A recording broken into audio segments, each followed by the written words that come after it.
Kuwait से important खबर आ रही है निकल के। अगर आप कुवैत में रहते हैं तो आपके लिए ज़रूरी है। सबसे पहली खबर की तरफ बढ़ते हैं। बड़ी खबर आ रही है कुवैत के अंदर, जैसे कि आपको मालूम है अभी जो जेलों के अंदर लोग रहते हैं उनको आपने सुना होगा, सारे लोग नशे का काम काज करते हैं, नशा करते हैं, उनके पास में बहुत सारा नशा पाया जाता है। तो अभी तक मेन आदमी नहीं पकड़ा गया था, लेकिन हाल ही में एक आदमी पकड़ा गया है जो कि सिक्योरिटी गार्ड का काम करता था। उसको पकड़ा, शक की बुनियाद पर उससे पूछताछ वगैरह की। उसके बाद में उसने कबूल किया कि हाँ वो ही यही काम करता था।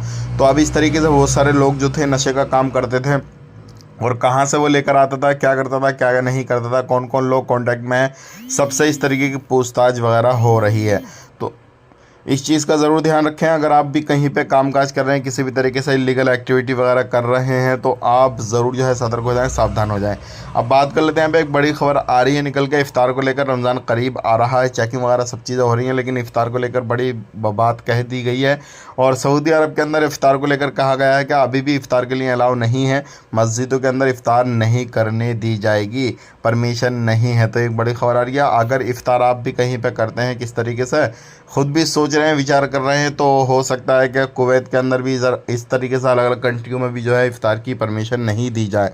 अब बात कर लेते हैं यहाँ पे अगली खबर की तरफ। जो अगली खबर है नहीं निकल के ये चेकिंग के हवाले से आ रही है। कुवैत के अंदर चेकिंग काफ़ी ज़्यादा हो रहा है इस टाइम पे। अगर आप भी इस तरीके से कहीं पे भी कामकाज कर रहे हैं तो सावधान रहें, सतर्क रहें। बस इतना ही वीडियो में, मिलेंगे किसी नेक्स्ट वीडियो में। आप अपना ख्याल रखें, अपनी फैमिली वालों का ख्याल रखें। Take care, bye bye.